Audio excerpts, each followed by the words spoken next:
다시 만나는 교회 이제 마지막 시간입니다. 벌써 이게 6번의 시간들이 좀 흘러서 중간중간마다 이슈는 있어서 넘어간 적은 있지만 우리가 뭐 믿음에 대해서, 관계에 대해서, 구원에 대해서 좀 살펴보았는데요. 그냥 잠시 그냥 훑고 지나가면 구원의 시작은요, 관계 회복입니다. 그냥 내가 우리는 이렇게 물에 빠지면 내 스스로가 이게 나를 이렇게 건져낼 수 없잖아요.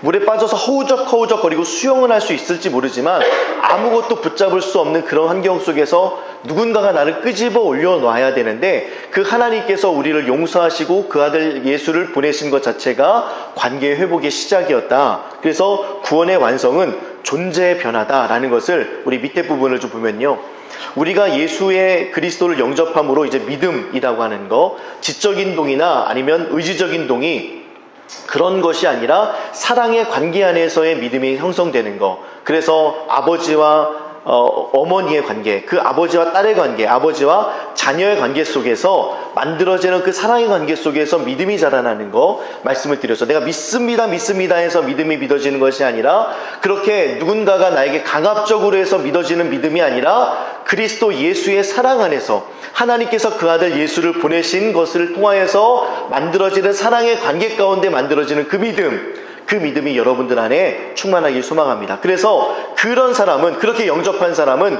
하나님의 자녀가 되었어요. 관계의 회복이 되었습니다. 그래서 하나님께 속한 사람이 되었어요. 우리의 소속이 바뀌었습니다. 이제는 건진바 되었어요. 세상이라는 그 풍년이라고 이야기하는 세상 속에서 건진바 되어서 우리는 하나님의 땅, 약속의 땅, 가나안 땅이라는 그런 귀한 곳으로 옮긴 바 되었습니다. 소속의 변화예요. 그래서 서서히 다른 사람이 되어져 가는 과정, 이것을 우리 성화라고 배웠는데, 존재의 변화. 우리는 매일매일마다 존재의 변화. 그래서 이 존재의 변화가 있길 위해서는 무엇을 해야 되느냐? 하나님과 함께 동행해야 돼요. 그래서 매일매일 하루에 선물같이 여겨지는 그 동행, 예수와 함께 동행하고 성령님의 마음을 따르고 하나님과 함께 동행하는 그 선물과 같은 그 하루를 살아내는 것이 바로 존재의 변화, 성화의 과정입니다. 예수님께서 이 땅 가운데 오셨습니다. 오늘 우리가 본문 말씀 읽었던 것은 아들을 낳으니 그 아들의 이름을 예수라 하라, 하나님께서 보내시는 선물이었는데, 하나님 아버지 입장에서 그 아들을 보내신 거예요. 십자가에 달려 죽기까지 우리를 사랑하셔서 우리에게 선물로 보내셨다는 거예요. 그러면 예수님과 하나님의 입장에서는 우리에게 보내셨던 예수님의 그 사건은요, 하나님이 그 아들 예수를 보내셨을 때, 여러분들에게 보내시고 우리 자녀에게 보내시고 내 옆에 있는 동료에게 보내셨을 때는 하나님에게는 깊이로 흐르는 시간이 있었어요. 그렇다면 우리에게도 예수님을 만나는 시간과 하나님을 만나는 시간이 단지 그냥 예배 한번 드리고 말게 되어지는 깊이가 아니라 그냥 째깍 시간이 흘러가는 시간으로 우리가 만나진 않고 있는지 한번 스스로에게 질문해 보시기 바랍니다. 예수님은 우리에게 항상 좋은 것을 가지고 오십니다. 우리를 양으로 생각하시면서 너무나도 좋은 것들을 가지고 오시고 그것들을 우리에게 선물로 주십니다. 예수님 자체도 선물이시지만 예수가 다녔던 모든 곳에 선물 같고 기적 같은 것들이 일어났습니다. 우리가 목요일마다 기도하는데요, 목요일마다 기도할 때 기도의 제목들을 가지고 기도할 때 조금씩 소식이 들려져요. 기도의 응답에 대해서. 하나님은 가장 좋은 것으로 우리에게 베풀어 주시는 선물과 같은 존재입니다. 그런데 우리는 때로는 그 선물만 바라볼 때가 있어요. 예수님 자체가 아니라 그 선물, 그 두 손에 든 것, 무엇이 들었을까? 그 자체로 행복할 수도 있는데 그 두 손에 무엇이 들었을까를 우리가 묵상하고 바라볼 때가 참 많이 있습니다. 원하는 것 있겠죠. 소망하는 것 있겠죠. 근데 단지 기도가 그렇다면 다른 종교에서 기도하는 것과 우리가 기도하는 것이 무엇이 다를까요? 예전에 우리 할머니 할아버지 세대 속에서 새벽에 정한수 떠놓고 비나이다 하는 것과 우리가 새벽에 나와서 하나님을 찾고 부르짖는 것이 무엇이 다를까요? 목적이 내가 원하는 것이라면, 목적이 내가 바라는 것이라면. 근데 우리는요, 하나님 자체를 선물로 여기고요, 예수님 자체를 선물로 여기면서 그와 함께 동행하는 법, 그와 함께 살아가는 것을 배워야 할 줄 믿습니다. 오늘 이 시간 우리가 살아가는 이 삶을 통해서 나는 누구와 동행하고 있는가? 나는 무엇을 목적으로 살아가고 있는가? 나는 어떤 것에 마음을 두고 살아가고 있는가? 이 본문 말씀에서는 이렇게 이야기하고 있습니다. 아들을 낳으니 그 이름을 예수라 하라. 그가 자기 백성을 그들의 죄에서 구원할 자, 예수님의 이름을 풀었더니 그가 자기 백성을 그들의 죄에서 구원할 자라고 이야기합니다. 자기 백성을 그들의 죄에서 구원할 자, 이것을 다시 풀면요, 하나님이 우리를 위하신다예요. God for us.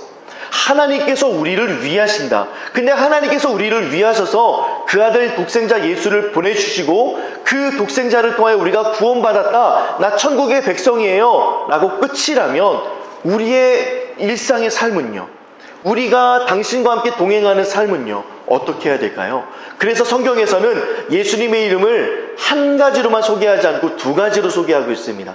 지금 우리가 보았던 예수는요, 그가 자기의 백성을 그들의 죄에서 구원할 자, 하나님이 우리를 위하신다예요. 그런데 두 번째 이름은 무엇이냐면, 보라, 처녀가 잉태하여 아들을 낳을 것이다. 그의 이름을 무엇이라고 했다고요?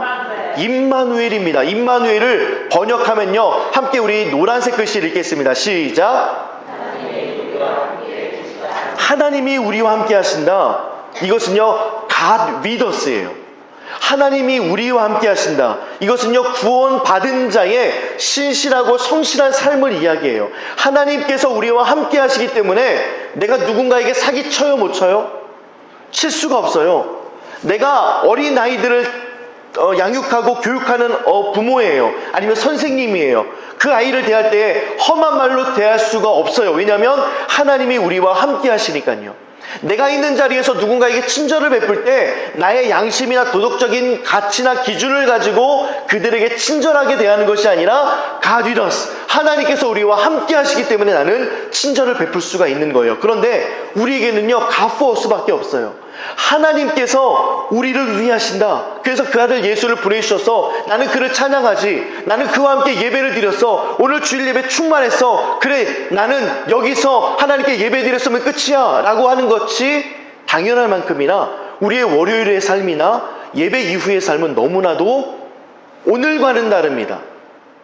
오늘과는 다른 삶을 살아갈 때가 있어요.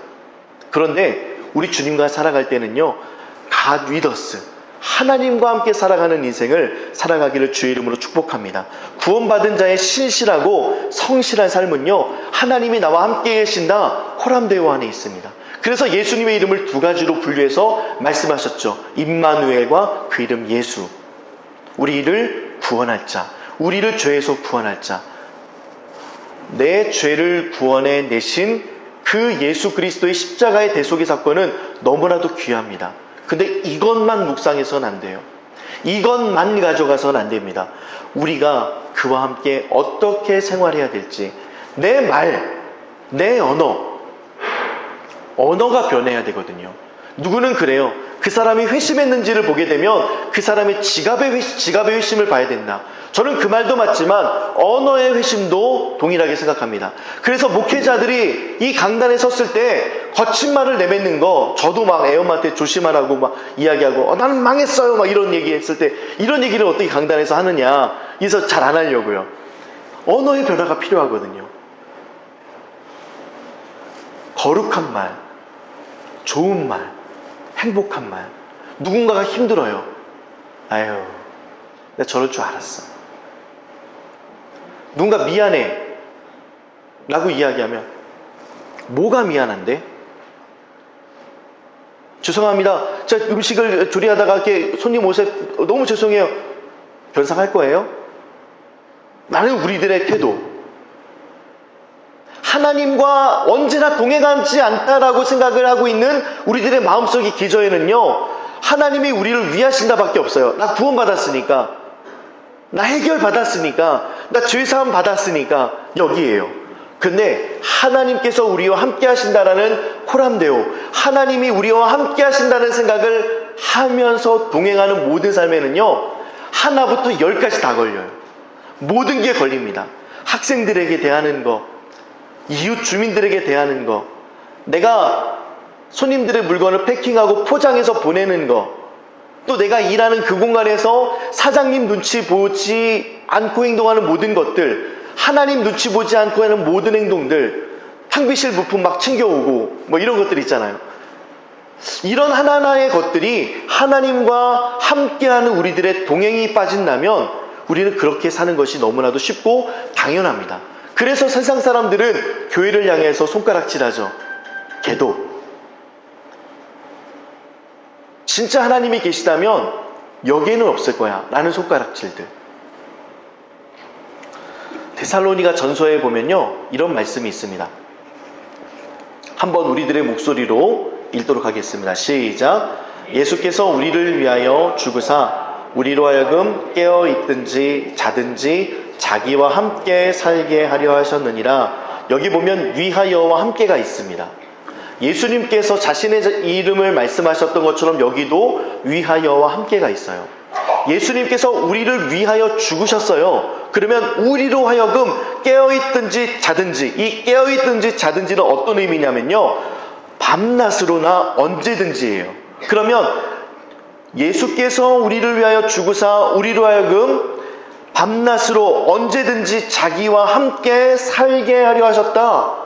우리가 깨어있든지 밤이든 낮이든 그 언제든지 예수와 함께 살도록 하신 것이 우리들의 모습이에요. 그런데 우리의 모습 속에, 우리의 발걸음 속에, 우리의 입술의 고백 속에, 우리의 마음의 끌림 속에는 예수님과 동행하는 흔적들이 없이 나 구원받았어, 난 기독교인이야, 그냥 단지 어떤 옹지의 종교가 무엇입니까? 라고 했을 때 저는 기독교인입니다 라고 하는 것과 동일하게 그 정도 수준, 우리는 그 정도 수준에서 머물지 않고 오늘의 삶, 매일의 삶, 행복처럼 주어진 우리들의 삶을 통하여 그리스도 예수와 동행하는 법을 배우는 저희 모두가 되기를 주의 이름으로 축복합니다.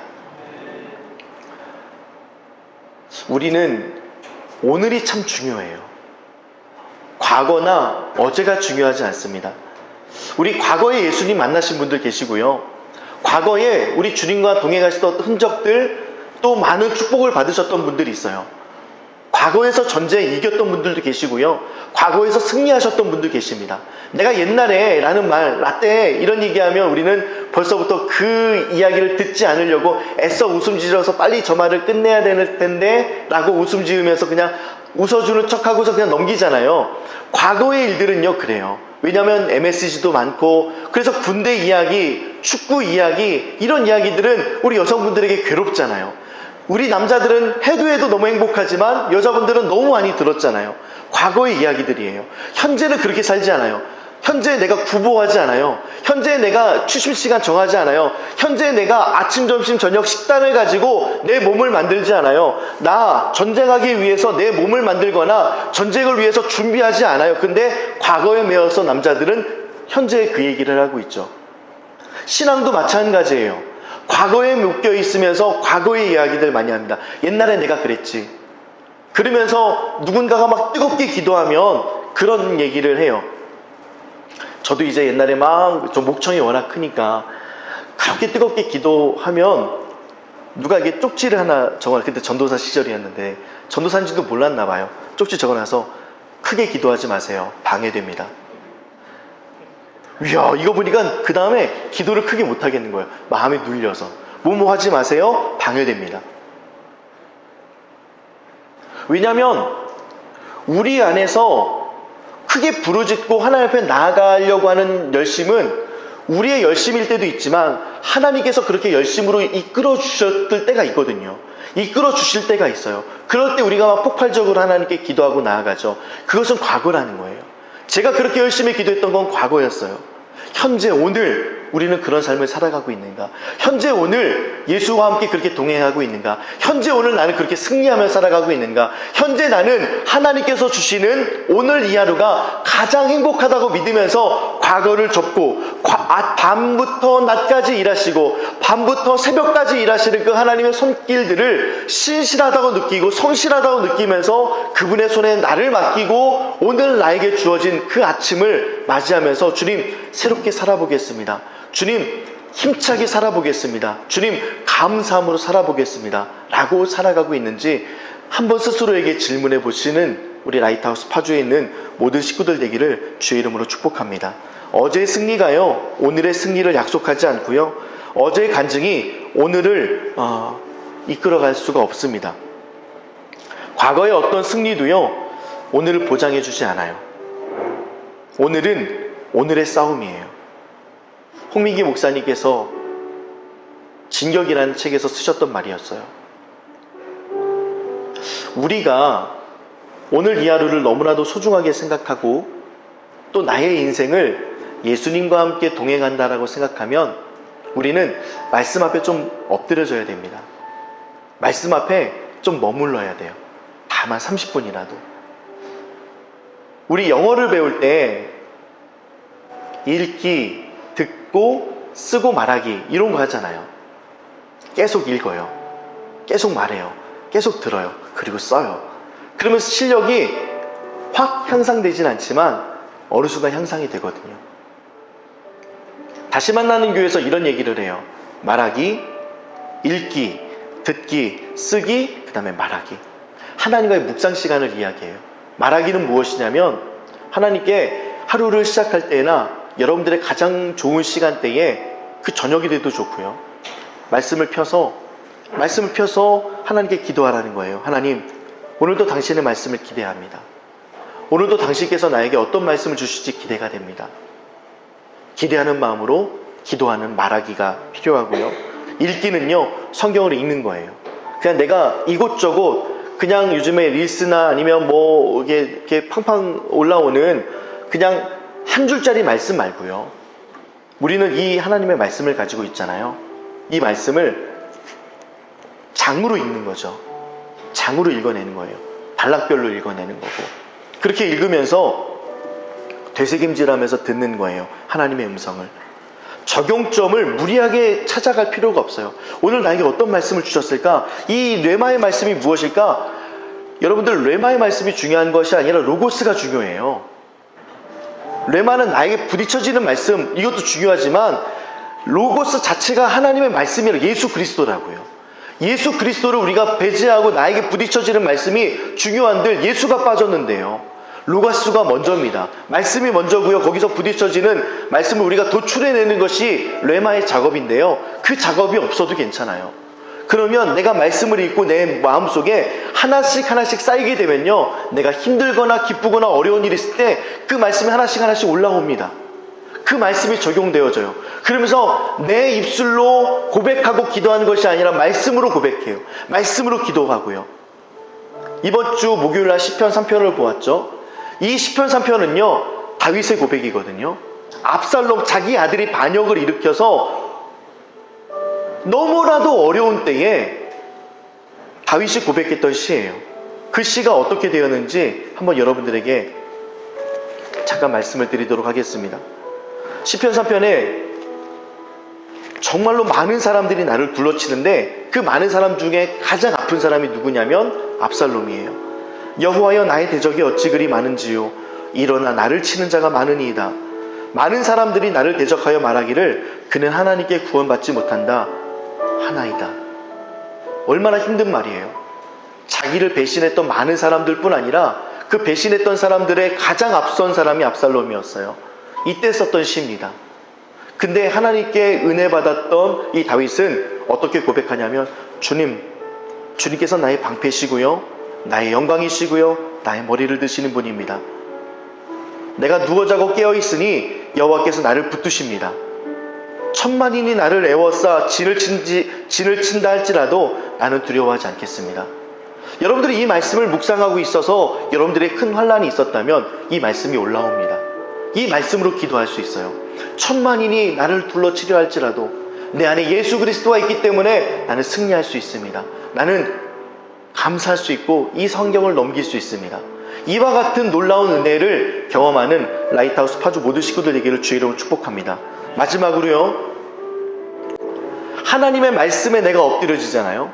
그러면 우리 문제가 엎드려집니다. 하나님의 말씀에 무릎 꿇잖아요.